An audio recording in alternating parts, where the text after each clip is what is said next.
El nombre de Guadalupe se origina de un error en la pronunciación del idioma natal de Juan Diego, el náhuatl, porque la aparición le habla en su propio idioma y usa el término de Guadalupe, pareciéndose a la pronunciación de esta palabra a la de Guadalupe. Cuando Juan Diego relata su historia al obispo Zumárraga, el oído del español la entiende como Guadalupe, asociándola al nombre del poblado español con ese nombre en Extremadura. Debemos recordar que los nombres en las historias bíblicas, al igual que en las narrativas milagrosas, son muy ricos en simbolismo. Cristo nos presenta el ejemplo más vívido al renombrar a Simón llamándole Pedro, la piedra. Sobre esta piedra edificaré mi iglesia. Asimismo, el milagro de Guadalupe se transforma de una palabra indígena a otro nombre que cruza el Atlántico y las culturas para ser conocida a través del mundo entero. Guadalupe de España es un nombre de origen árabe y veremos más adelante la importancia de esto. Pero ahora regresemos al nombre original de Guadalupe. Esta palabra significa la que aplasta a la serpiente. De esta manera, la aparición de Juan Diego revela un nombre con profundas implicaciones para el mundo indígena, pero también para el mundo cristiano. Con este nombre, la revelación no es solo la de una doncella, ahora es un fenómeno asombroso que une elementos mitológicos y bíblicos en su propio nombre. Con el título de La que aplasta la serpiente, la mujer de Guadalupe se presenta como la promesa cumplida y una profecía a la vez. Guadalupe nos regresa al principio de la introducción del pecado y al libro de Génesis. Después de la caída de Adán y Eva, Dios proclama su sentencia contra la serpiente diciendo: haré que haya enemistad entre ti y la mujer, entre tu descendencia y la suya.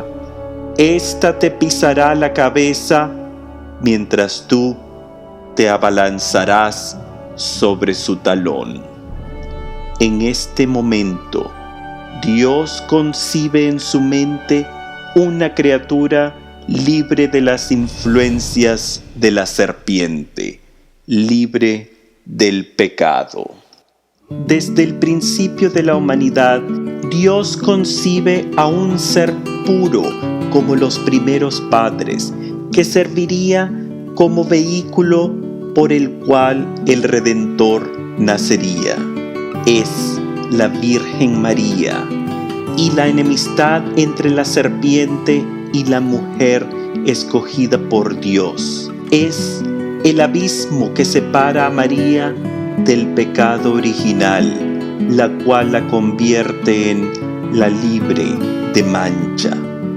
Solo de un ser puro podía nacer el Hijo de Dios. La narración de la caída del paraíso es principalmente una metáfora del pecado y la naturaleza del hombre.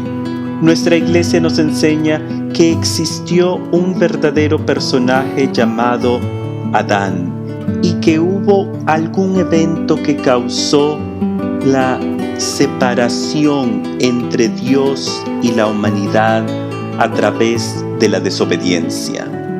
Sin embargo, estas expresiones representadas en Génesis son figuras poéticas para explicar el mundo y nuestro papel en él. A un nivel básico, la creación y caída de Adán y Eva son un relato de la propia vida humana. Nacimos como infantes puros, pero nuestra naturaleza se corrompe y eventualmente morimos. Pero en medio de estos símbolos están expuestas verdades de gran importancia. Fuimos creados a imagen de Dios, por Dios y para Dios.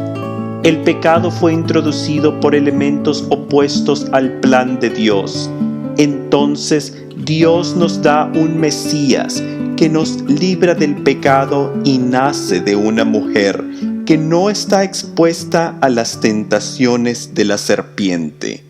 Cuando Juan Diego oye el nombre Guadalupe, el recién convertido indígena tal vez no captó la alusión bíblica que une tan perfectamente a la mujer del Tepeyac con la mujer mencionada en Génesis. Es la mujer prometida desde las primeras palabras de la Biblia. Es la nueva Eva que da a luz al Mesías, reconocida por la Iglesia como la versión nueva de Eva, que al no tener contacto con la mancha original preservó su estado de gracia, como lo tenían Adán y Eva antes de probar del fruto prohibido.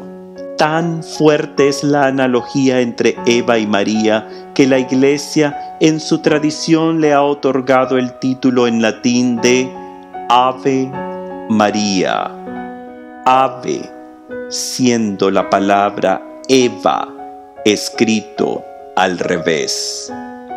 De manera que la Iglesia desea que se llame a María como la nueva Eva, y el título de Ave es un recordatorio constante de la naturaleza pura de María, en contraste con Eva, que fue creada del cuerpo de Adán. Ahora María es la que presta su cuerpo para que nazca el nuevo Adán, Jesús. Por Eva entró el pecado, pero por María entró la redención. El árbol del Edén tiene la figura de una mujer que le abre la puerta al pecado, y el árbol del Gólgota tiene a otra mujer que trae la salvación.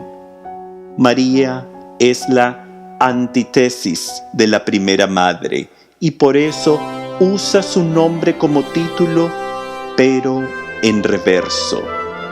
Eva murió, pero María vive en cuerpo y alma junto a su Hijo. El ser una criatura libre de pecado original y luego unida al Padre a través de su Hijo hace de Santísima María Virgen un ser sumamente especial entre todas las criaturas. El efecto del pecado es la muerte, como lo proclama San Pablo en su carta a los Romanos. El pecado nos paga con la muerte, pero Dios nos regala la vida eterna en Cristo Jesús.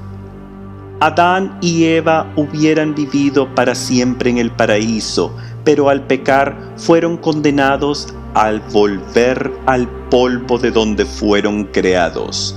Las historias de Génesis narran cómo Adán murió a los 930 años de edad. Su hijo Set vivió 807 años. Lamec vivió 777 años. Y Noé vivió 350 años. Estos son números simbólicos, pero hay que notar que mientras más generaciones se distancian de Adán, la vida de los humanos se acorta más y más. La moraleja de este fenómeno es que con el tiempo los hombres cometen más y nuevos pecados, por lo que sus vidas terrenales se acortan. Y es que el efecto de la vida llena de pecados tiene relación con su desgaste físico. Lo vemos en nuestra propia experiencia. Después de un exceso de cualquier vicio, los efectos son aparentes en nuestra salud.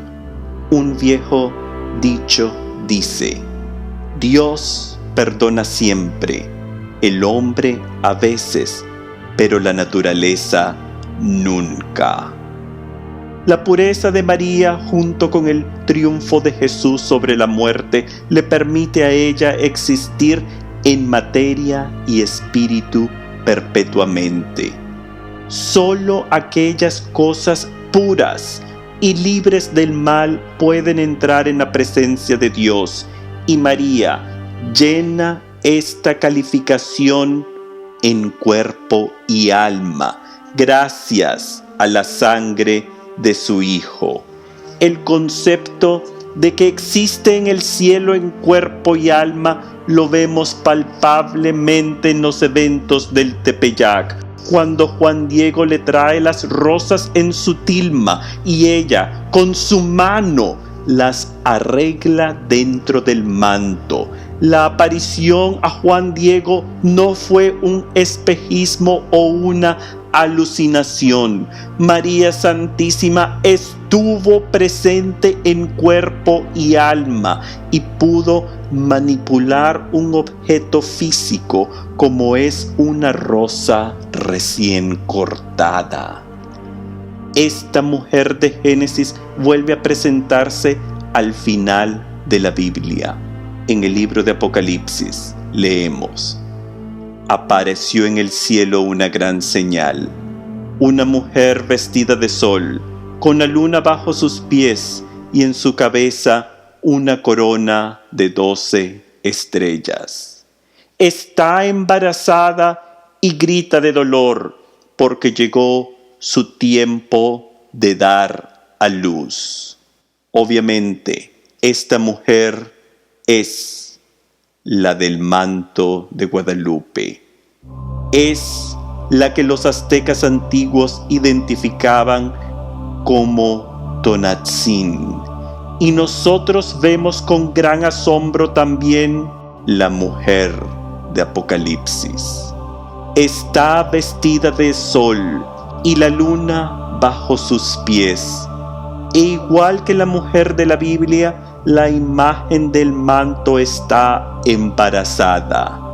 La Iglesia enseña que ante todo la mujer de Apocalipsis es una representación de la Iglesia propia y que los dolores de parto representan las penas y dificultades en traer a Jesús al mundo.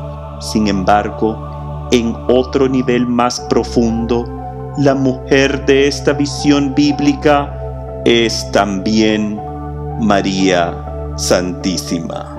El Espíritu Santo dejó establecida la presencia de María al principio y al final de la Biblia, para recordarnos de la inmortalidad del alma y el plan perfecto de Dios. Con la palabra mujer, los autores bíblicos unen episodios sumamente remotos en el personaje de María. La mujer concebida en la mente de Dios en el Génesis es la misma mujer presente en el Apocalipsis.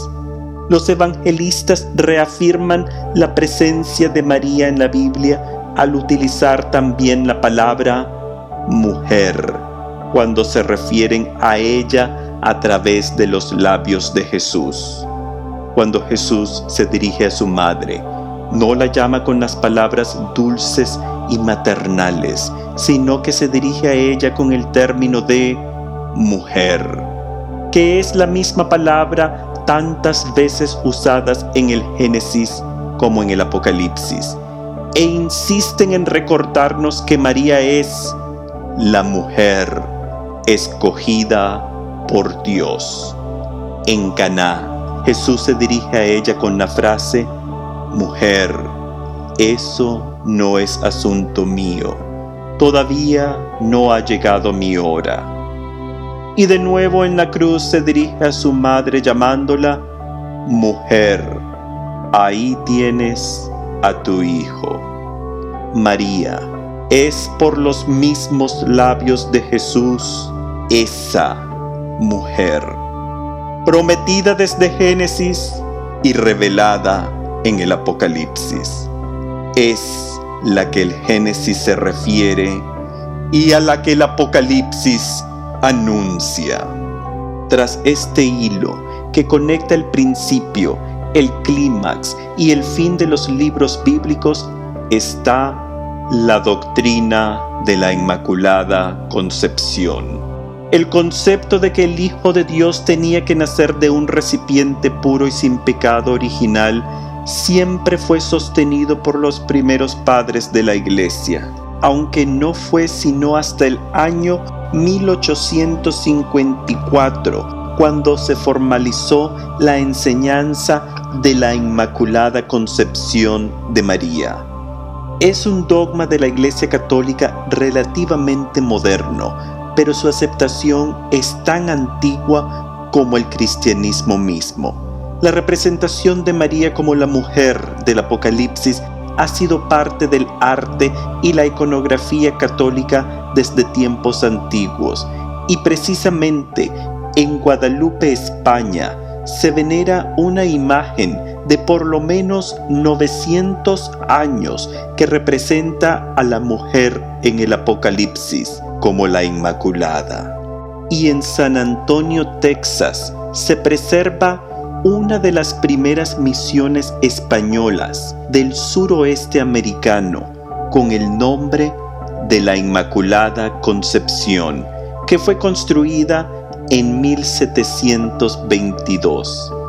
El desarrollo del concepto de la Inmaculada Concepción no fue un proceso gradual en la cultura de la Iglesia. Fue algo plenamente aceptado desde los primeros tiempos, aunque no fuera otorgado el título de dogma sino hasta el siglo XIX, cuando esta enseñanza se vio amenazada por pensamientos humanistas de la época. La mujer en el manto de Guadalupe se presenta como la que aplasta a la serpiente. Es la nueva Eva, que aún conserva su estado puro. El Apocalipsis narra también la presencia del dragón, que está listo para devorar al fruto de la mujer, que es el Mesías cuando nazca. La mujer huye al desierto después de dar a luz y permanece en el refugio que Dios le ha preparado, salvándola del pecado y protegiéndola del dragón. El refugio no es más que la protección contra el pecado original. Otros personajes considerados por la Iglesia como grandes santos han tenido también rasgos de esta pureza transformadora en lo corporal. Vemos cómo la anciana Madre Teresa tenía la energía de una joven novata, y en múltiples estudios de gerontología se ha notado que los religiosos tienen una vida más larga que cualquier otro grupo de personas.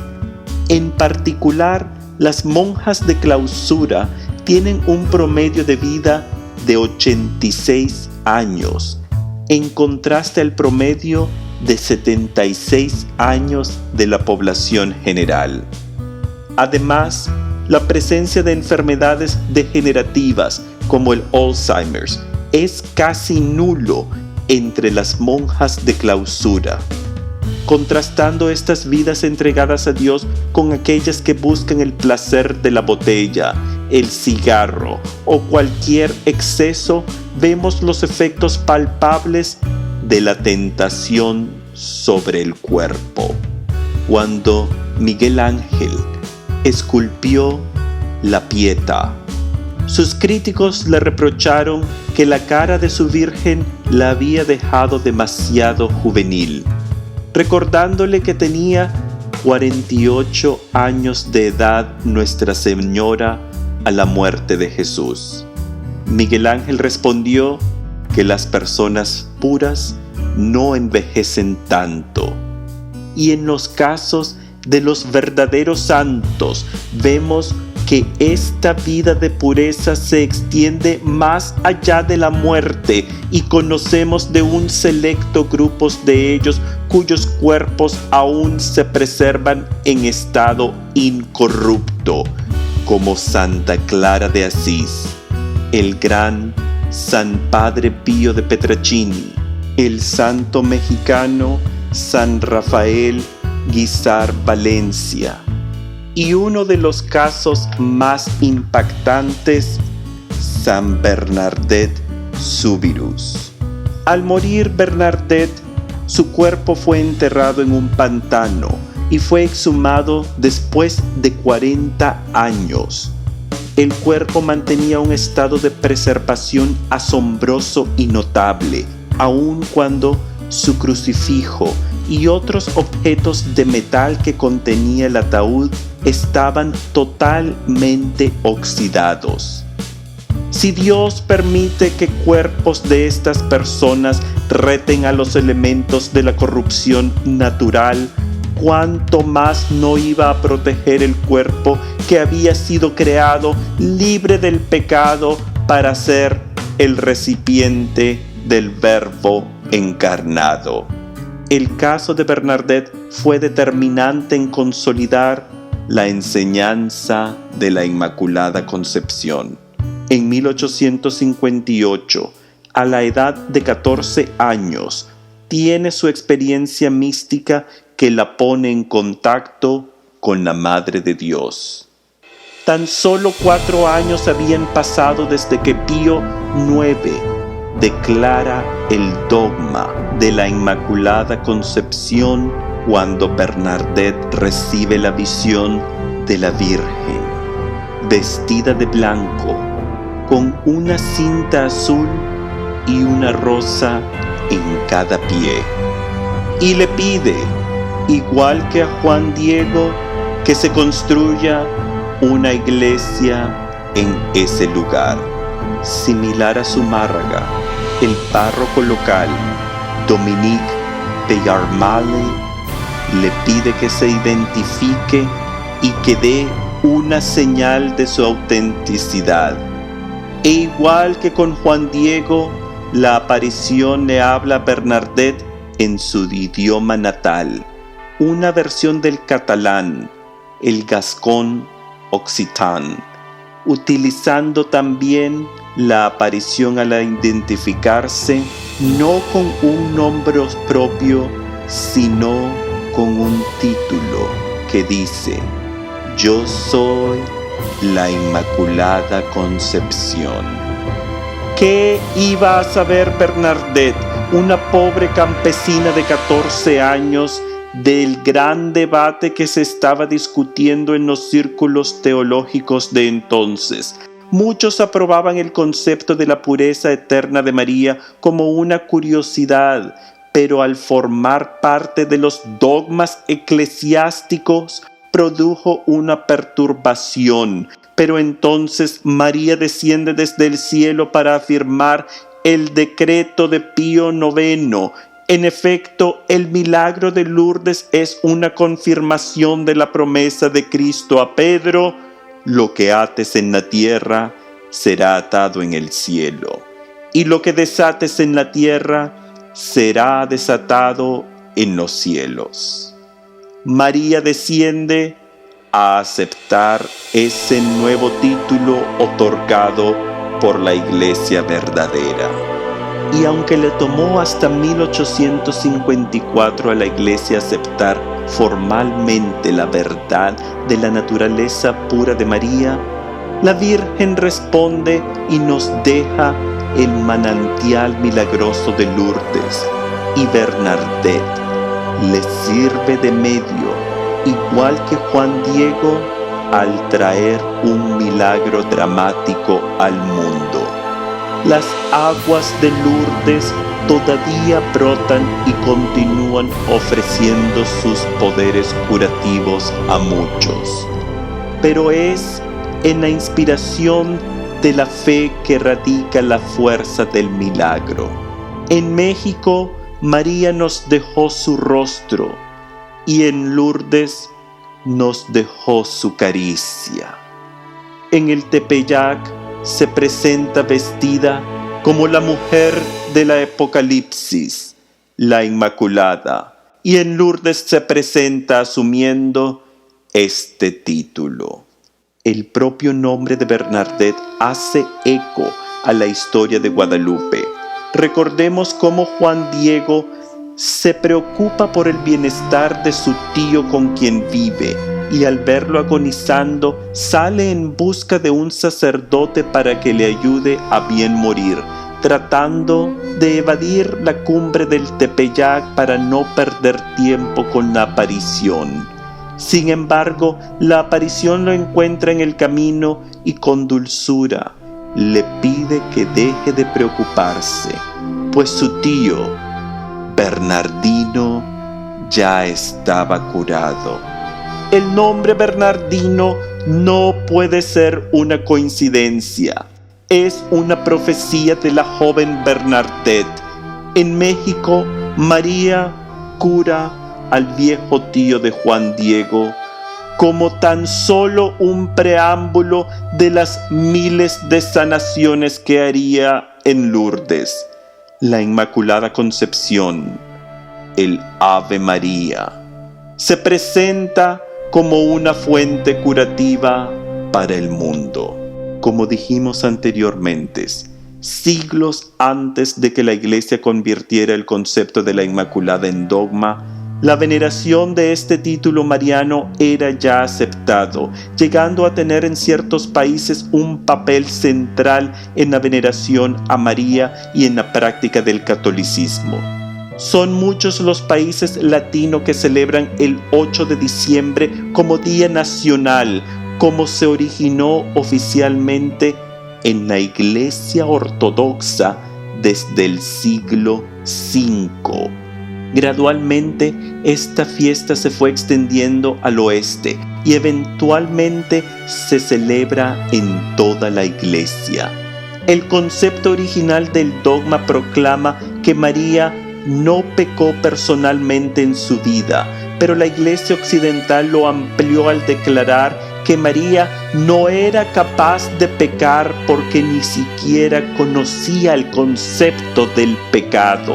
Su naturaleza era pura, semejante a los primeros padres Adán y Eva, pero en ella la gracia del Espíritu Santo la protegería de cualquier tentación o mancha a través de su vida.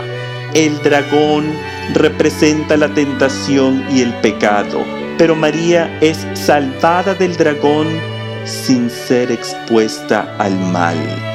Y esta fiesta de la Inmaculada Concepción se celebra como día de precepto en muchísimas diócesis, considerando a la Inmaculada Concepción de María como patrona de varios países, incluyendo los Estados Unidos de América, a través del Concilio Episcopal de Baltimore en 1846, unos pocos años antes que este dogma fuera promulgado.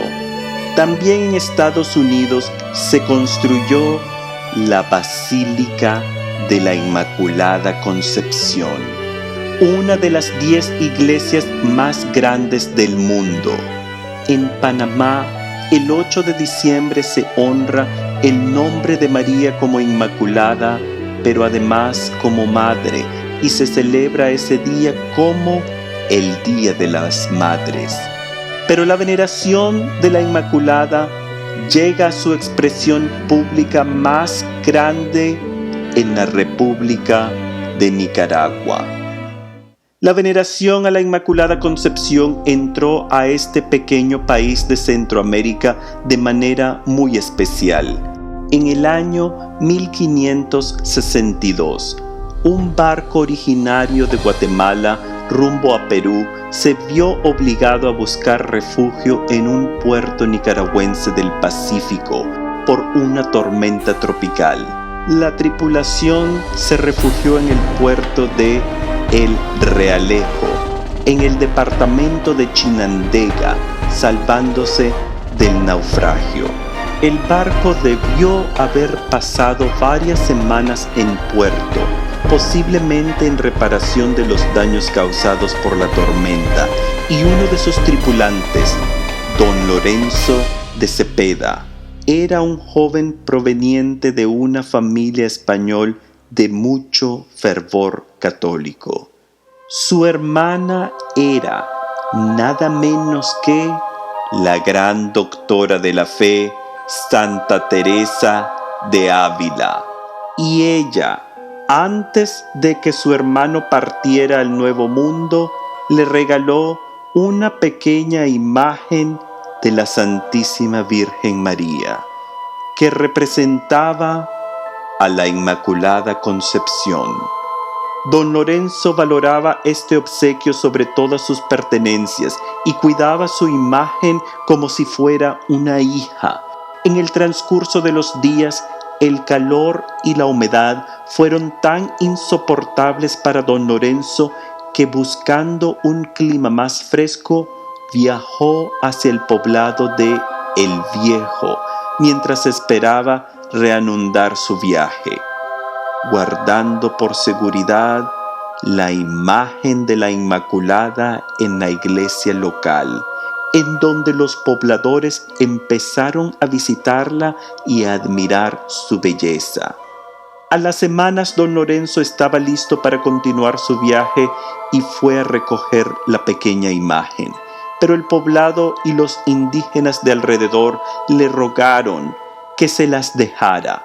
Pero él no podía separarse del único recuerdo de su hermana. El barco partió con Lorenzo y su imagen a bordo. Pero una nueva tormenta comenzó a azotar las aguas inmediatamente después de partir, obligando al barco a regresar al puerto, y una vez más Lorenzo regresó a El Viejo a esperar que el clima mejorara. Ante estos eventos, los habitantes del lugar los interpretaron como una señal de que la imagen debía permanecer en Nicaragua y organizaron un festival de fe y fervor que conmovió a Lorenzo, quien no tuvo más remedio que aceptar donar al poblado su amada imagen. Esta fue la semilla que empezó la devoción nicaragüense por la Inmaculada Concepción. Una vez más, la mujer vestida de sol, con la luna bajo sus pies, entra al Nuevo Mundo a través de una imagen. Esta veneración de la imagen de la Inmaculada creció y con el tiempo se destacó como la principal fiesta mariana del país. El 7 de diciembre, la víspera de la fiesta de la Inmaculada Concepción, el país entero se convierte en una fiesta general y nacional en honor a la Santísima Virgen. Altares son construidos en casas particulares y la imagen de la Inmaculada es elevada a un sitio de honor en los hogares nicaragüenses. Una novena de rezos y cantos marianos preceden los días antes de la celebración, que culminan con la gritería. En esta singular tradición nicaragüense, las personas visitan casa por casa y gritan con gran entusiasmo: ¿quién causa tanta alegría?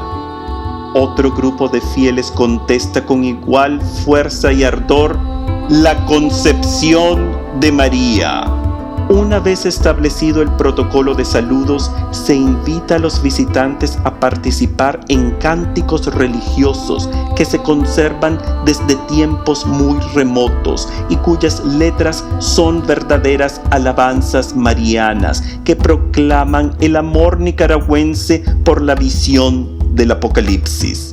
La introducción de este novenario mariano es verdaderamente sublime. Oh Reina purísima de los ángeles y de los hombres, mil gracias y alabanza te damos, porque a la puerta de la vida hallaste la dracma preciosa que perdimos todos en nuestro primer principio, hallando la gracia que te salió al encuentro y la divinidad que te esperaba en los umbrales de la naturaleza, tomando tus potencias en el primer instante de tu ser al nobilísimo objeto que las estrenó porque se creaban solo para Él. Te rogamos, purísima Señora, pues no hubo en tu purísima concepción ser sin conocer a Dios, ni conocimiento sin amor, ni amor sin merecimiento. Nos concedas conocer a nuestro buen Padre Dios, para que conociéndole le amemos, amándole le poseamos y poseyéndole le gocemos por toda la eternidad. Estos rezos y cantos terminan con los visitantes recibiendo obsequios como dulces, frutas u otros pequeños premios por participar en el rito de la gritería. Esta celebración tiene aspectos similares a los festivales de Halloween o Mardi Gras, pero con la gran diferencia que la gritería nicaragüense conserva ante todo su identidad religiosa. El pueblo nicaragüense ha sido sometido a severas pruebas en las últimas décadas.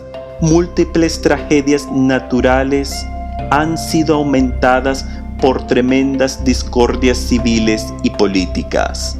Durante los años 80 del siglo pasado, el país vivió su propia noche oscura bajo el dominio del comunismo. Pero en medio de las tinieblas que azotaban al país, no perdieron esa veneración y distinción que les serviría como profecía y esperanza.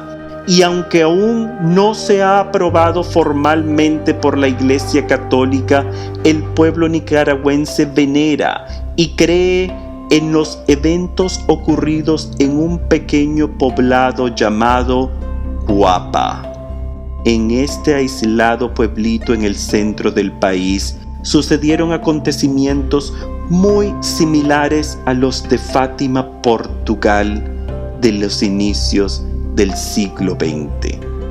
Sucede que el 15 de abril de 1980, un pobre sacristán llamado Bernardo Martínez vio una luz sobrenatural saliendo de una estatua de la Virgen María en la vieja y derruida iglesia del pueblo. Bernardo narró su visión a unos pocos amigos y ellos rápidamente usaron el evento para burlarse de él. Semanas después, a principios de mayo, una joven mujer, radiante como el sol, se le apareció con el mensaje de que deseaba que todas las familias rezaran diariamente el rosario y advirtió de grandes adversidades por venir. Bernardo no quiso divulgar esta aparición por temor a una mayor burla y hasta evitó regresar al lugar de las apariciones. Sin embargo, la joven aparición persistió con su mensaje y de nuevo se le apareció en el campo, insistiendo en que rezara el rosario. Las apariciones continuaron a través de los siguientes meses, afirmando, entre los mensajes que le dio a Bernardo, que no deseaba una iglesia, sino templos en los corazones de la gente, revelándole además eventos asombrosos aún por ocurrir, que en su oportunidad se realizaron tal como ella los había anunciado. En 1980, Nicaragua acababa de terminar su sangrienta revolución en contra de la dictadura de la familia Somoza, y en esta breve paz que vivía el país, Bernardo anunció que una nueva guerra venía para Nicaragua y que ésta sería aún más sangrienta que la anterior. En efecto, el conflicto entre los sandinistas y los contrarrevolucionarios apoyados por el gobierno americano muy pronto convirtió al país en un infierno de violencia y muerte. En octubre de 1980 volvió a aparecerse, pero esta vez ante muchas personas, pudiendo muchos presenciar luces de múltiples colores saliendo del sol, y cuentan de un fenómeno solar muy similar a lo ocurrido durante las apariciones de Fátima, convirtiéndose eventualmente Bernardo Martínez en sacerdote. Bernardo tuvo otras apariciones de la misma doncella en varias otras ocasiones de su vida, anunciándole en una de ellas que su muerte estaba próxima. Y en efecto, el padre Bernardo Martínez murió de causas naturales justamente cuando la doncella lo había anunciado. Los eventos de la década de los 80 en Nicaragua son un microcosmo de la historia mundial de esa época. Las potencias americanas y soviéticas usaron al pequeño país como un juego de ajedrez para expresar su discordia. Los contras eran financiados por Estados Unidos con el fin de poner un alto a la expansión marxista que azotaba la región, y por el otro lado, los sandinistas se respaldaban en las fuerzas comunistas europeas y cubanas para promover su ideología. No era precisamente una guerra entre el bien y el mal, pues ambos campos fueron culpables de enormes barbaridades. Pero la presencia del marxismo en Nicaragua era un peligro para la continuación de la fe católica y la devoción mariana de este pequeño país. En la historia humana siempre han existido personas que se proclaman como dioses y tratan de superar al Dios verdadero.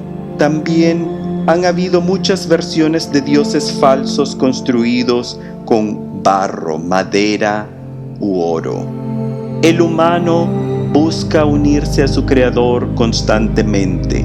Sin embargo, con el adviento del comunismo surgió una nueva maldad que jamás había existido en la tierra: negar la existencia de Dios.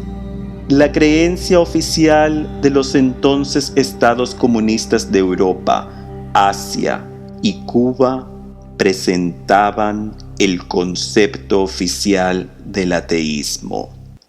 El comunismo le niega al hombre la esencia divina de su ser y por lo tanto le niega su verdadera naturaleza. De todos los errores imaginables, la negación pública y oficial de cualquier Dios es el acontecimiento más perturbador para los seguidores del Dios verdadero. Y ahora Nicaragua había caído en las garras de esta influencia. Y el propósito de esta teoría vemos que no es traer igualdad al hombre, sino la muerte del espíritu, negándole su origen divino. La religión es el opio de las masas, dijo Karl Marx, y el comunismo propagó este credo como su bandera a casi 1/3 de la humanidad. Pero en Nicaragua se enfrentó con una fuerza mayor a la humana y no pudo vencer a la devoción de un pueblo por la mujer vestida de sol. La existencia de un milagro público mariano ayudó a muchos creyentes a preservar su fe ante tantas y grandes adversidades. casi 500 años de amor a la Inmaculada se impusieron en el suelo nicaragüense. E igual que Guadalupe, un nativo trae un mensaje del cielo a un pueblo en guerra. E igual que Bernadette de Lourdes, Bernardo de Cuapa se convierte en el mensajero de la mujer del Apocalipsis. La conexión de los nombres no es solo coincidencia, sino que también es parte del destino.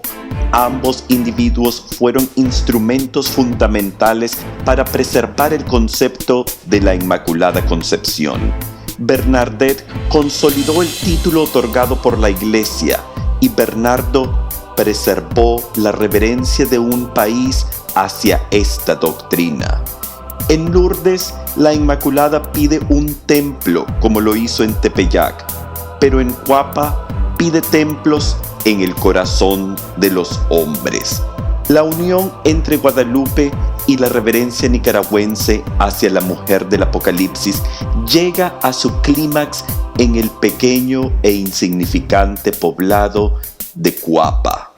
La visión de Bernardo es de una joven mujer que radiaba luz, vestía simplemente una túnica blanca y llevaba una cinta alrededor de su vientre, aparentemente embarazado.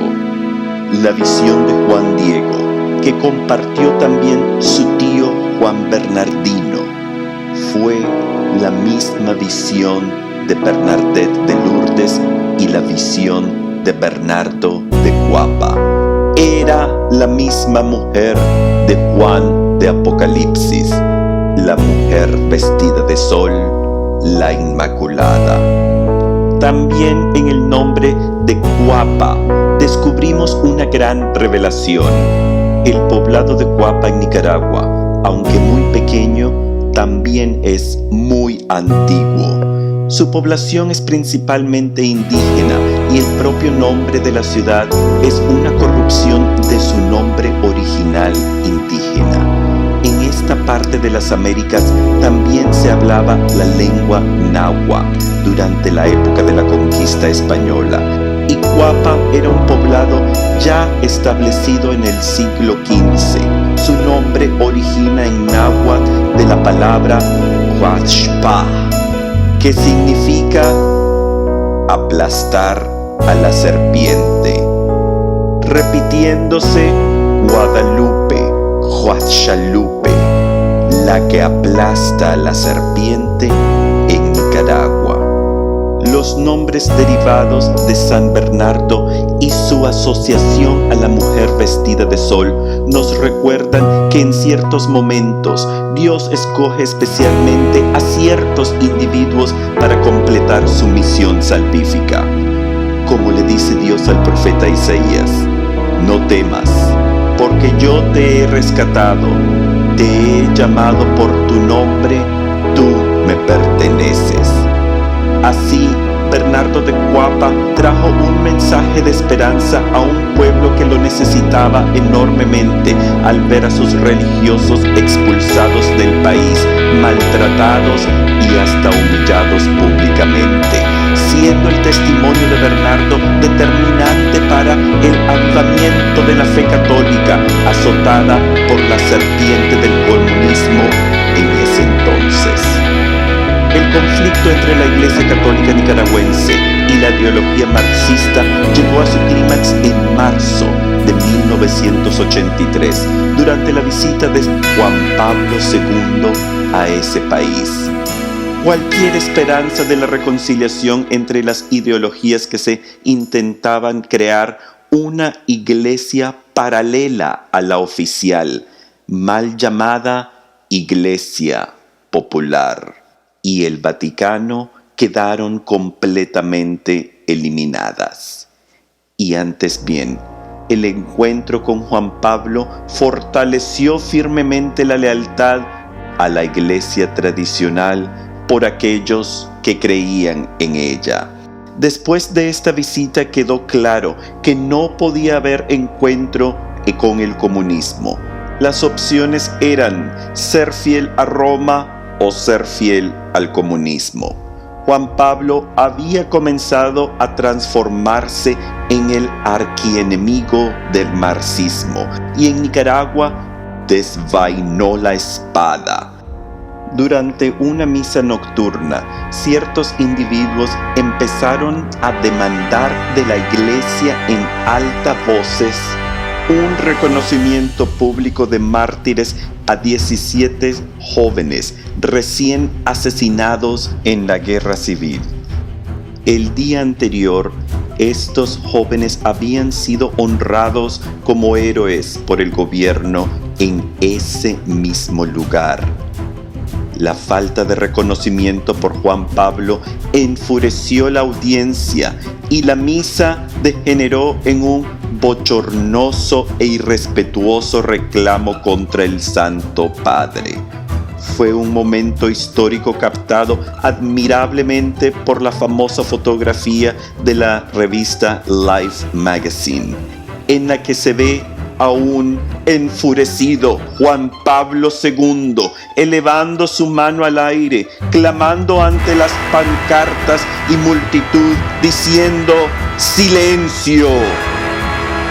La voz del vicario de Cristo y la autoridad de su personalidad retumbaba sobre el mar de gente ahí congregada. El orden regresó al evento, pero el grito de Juan Pablo se extendería a todas las naciones comunistas de Europa, silenciando la maldad concebida en la mente de Karl Marx.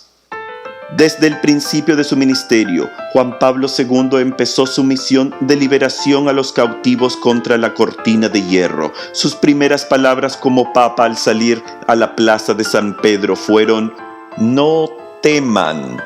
Con estas palabras, Isaías le había recordado al pueblo que era una raza escogida por Dios mismo. El profeta les anunciaba las maravillas que haría por ser escogidos por Dios y les dice: «No temas, porque yo te he rescatado. Te he llamado por tu nombre. Tú me perteneces». Estas palabras, «no temas», son la frase repetida con mayor frecuencia en los evangelios. Juan Pablo, a su vez, inicia su pontificado alentando a los seguidores de Cristo a no tener miedo, porque ellos también son escogidos por Dios. Y esta valentía que trajo al mundo fue la chispa que inspiró a los polacos a comenzar a enfrentar el dominio comunista, convirtiéndose Juan Pablo en la figura central que rompió las cadenas del marxismo, poniendo fin con ello a la propagación del ateísmo institucionalizado. Y de nuevo, vemos la mano del cielo provocando la caída del imperio comunista y también vemos cómo todo esto tiene su origen en la colina de Tepeyac.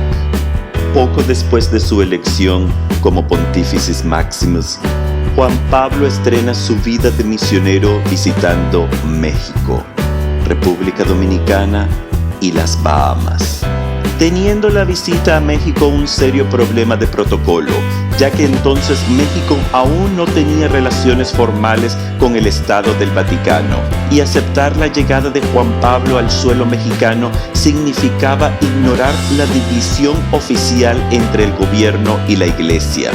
Sin embargo, el pueblo mexicano exigió que el Papa visitara su suelo y fue recibido con los mismos honores que hubiera recibido a cualquier jefe de Estado.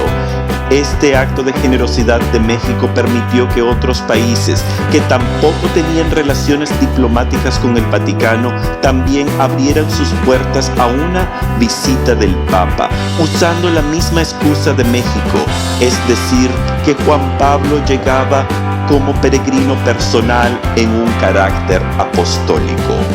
Con esta excusa y el despliegue mundial de aceptación al Papa peregrino, se fue imposible a Polonia negarle una visita de su propio hijo. Juan Pablo demostró una enorme pasión mariana. Su escudo lucía la cruz y al pie de esta cruz estaba la letra M por María. Su moto personal era Totus Tus María. Todo por ti, María. Por eso nos parece sumamente apropiado que para iniciar su vida de papa misionero y peregrino, su primera visita fuese a María de Guadalupe. Juan Pablo se presenta a los pies del manto y por casualidad o por destino se cumplen las profecías de San Malaquías, un santo de la Edad Media, quien había escrito una breve descripción poética sobre cada papa que gobernaría la Iglesia Católica, y el título que le otorgó al reinado de Juan Pablo II fue De Laboris Solis, los trabajos del sol. Juan Pablo se había entregado a María como su servidor, y en Tepeyac honra y se entrega la figura de la madre vestida de sol. Muchos piensan que la interpretación de Laboris Solis se aplica al hecho de que Juan Pablo cubrió con su viaje el planeta entero, así como lo hace el sol. También se explica que esta frase hace referencia a los eclipses, y la vida de Juan Pablo fue marcada por eclipses durante sus momentos cumbres, como su nacimiento, ordenación, ascensión al obispado y su entierro. Pero quizás lo que San Malaquías nos estaba anunciando es que Juan Pablo sería el trabajador de la mujer del sol, la Inmaculada Guadalupe. La unión entre la mujer vestida del sol y el Papa que trabaja para el sol es verdaderamente asombrosa. La historia mundial del siglo XX se ve marcada por los eventos alrededor de este hombre y su pasión por la Virgen María. Sus visitas a su nativa Polonia inspiraron el movimiento Solidaridad, que desde sus humildes principios como una asociación de trabajadores llegaría a ser la clave central del fin del comunismo europeo. Juan Pablo reconoció muchas veces que su papel en el desenlace del siglo XX era ser tan solo un instrumento en la mano de nuestra Madre María. Reconoció que de todas las armas creadas por el hombre, la más potente era el rosario. El conflicto entre las fuerzas de la luz y del mal se vieron dramáticamente revelados el día 13 de mayo de 1981, mientras se celebraba la fiesta de Nuestra Señora de Fátima. Ese día, Juan Pablo II fue baleado en la plaza de San Pedro. 4 balas penetraron el cuerpo de su santidad, y gracias a la intervención de la mano de María, el Papa sobrevivió el atentado. El asesino, Mehmet Ali Agca, era un musulmán de Turquía, contratado por el gobierno de Bulgaria para asesinar a Juan Pablo. Pero el joven musulmán no pudo completar su obra al ser detenido por la mano de una pequeña monja. Los eventos de ese día en Roma son para muchos un signo de la unión dramática entre Juan Pablo y María, la Madre de Dios. En Fátima, María había aparecido para anunciar que Rusia extendería sus errores a través del mundo. Ahora el mundo podía ver los errores y horrores del comunismo y cómo se levantaban contra la Iglesia de Cristo.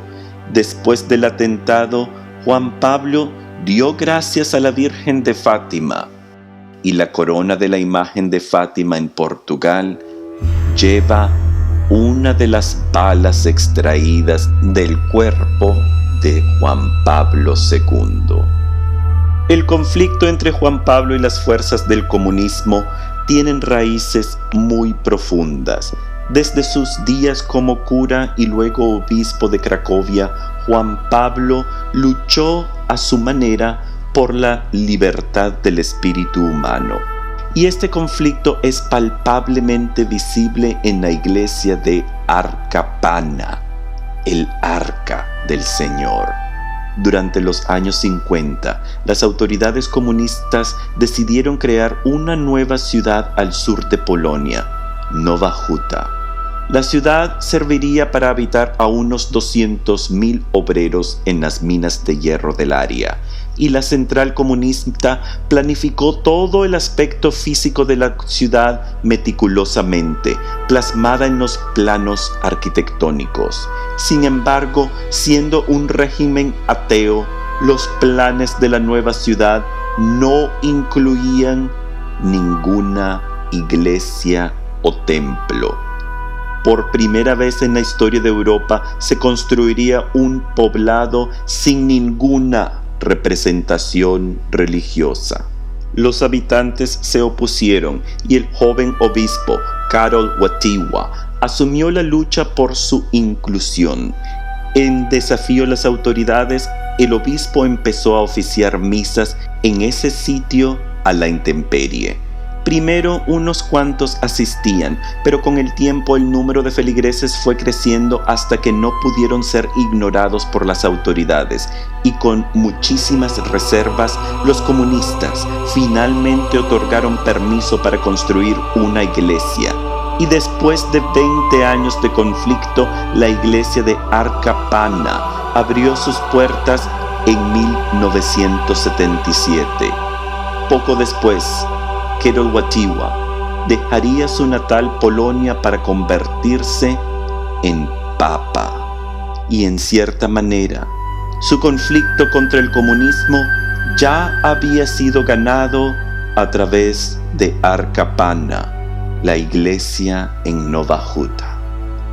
El requisito de la Virgen de Guadalupe a Juan Diego por una casita sagrada en la colina de Tepeyac suena tan simple que olvidamos los retos titánicos que han tenido que superar los cristianos para tener nuestras casitas sagradas. Hoy la iglesia de Nowa Huta es una de las curiosidades modernas. Su historia y simbolismo, como fue el conflicto entre el cristianismo y el marxismo, se ha elevado a un estado único entre los templos católicos. Como el gobierno comunista no aportó nada para su construcción, el futuro papa pidió que se mandara donación de cualquier instrumento, objeto o piedra que pudiera usarse para levantar el templo. Muchos sintieron el llamado a colaborar con esta obra de fe, de tal manera que entre sus tesoros se encuentran más de 2 millones de piedras pulidas, traídas a mano desde los ríos polacos. Una piedra de la tumba de San Pedro y una piedra de la luna. Pero quizás el objeto más asombroso es la enorme cruz central que está hecha con los pedazos de metal extraídos de los cuerpos de soldados polacos mutilados a través de su penosa historia. Juan Pablo levantó la primera piedra de Arcapana y con ello empezó el final del comunismo. Hoy, la calle principal de Nowa Huta, que antes se llamaba Avenida Lenin, ahora se llama Avenida Juan Pablo II. Años después, Juan Pablo instituyó una de sus obras más grandes, la introducción de 5 nuevos misterios al rosario. El Papa, que fue denominado desde tiempos antiguos por San Malaquías como el trabajador del sol, completaría su misión presentando la contemplación de los misterios luminosos. Juan Pablo también contemplaría su misión apostólica y profética durante su 5º y último viaje a México. El 3 de julio del año 2002, el servidor de la mujer vestida de sol le otorgó el honor más grande al mensajero de Guadalupe, su canonización, constituyendo el cierre perfecto a un pontificado marcado por la luz de María de Guadalupe. Juan Pablo regresa al Tepeyac como triunfador sobre las fuerzas del mal comunista y eleva al indio azteca a la letanía de los santos. El trono de Pedro se digna a visitar Tenochtitlán moderno para rendir homenaje a uno de sus hijos. Juan Pablo le atribuye el título de santo y así queda atado en la tierra como en el cielo la santidad del indio Juan Diego Cuatlatotzin. Es muy apropiado que San Malaquías denominara a Juan Pablo como el trabajador del sol, pero también es apropiado que su título fuera Juan Pablo. Pablo por ser el gran misionero del siglo XX que trajo el Evangelio a todos los rincones del planeta. Juan Pablo II, al igual que San Pablo, completó el mandato de Jesús: vayan por todo el mundo y anuncien la buena nueva a toda la creación. También su nombre Juan, porque al igual que el apóstol San Juan, que se convierte en el hijo adoptivo de María al pie de la cruz, Juan Pablo fue el hijo de María, protegido por su manto en toda su vida. En este último viaje a México, el Papa pidió que se quitara el manto de Guadalupe de su lugar para poder admirarlo de cerca, y pudo apreciar los detalles del manto que se escapan al público por el vidrio y la distancia. En ese momento, Juan Pablo II era uno con el milagro de Guadalupe. Y durante su regreso a Roma, millones de habitantes de la Ciudad de México salieron a despedir su avión y con espejitos en las manos reflejaban el sol hacia el vuelo del Papa. Desde el avión parecía que toda la ciudad estaba cubierta de estrellas que brillaban con intensidad. El Papa del Sol, que venció la oscuridad del ateísmo y trajo al mundo los misterios luminosos, era despedido del suelo azteca con el resplandor de la fe.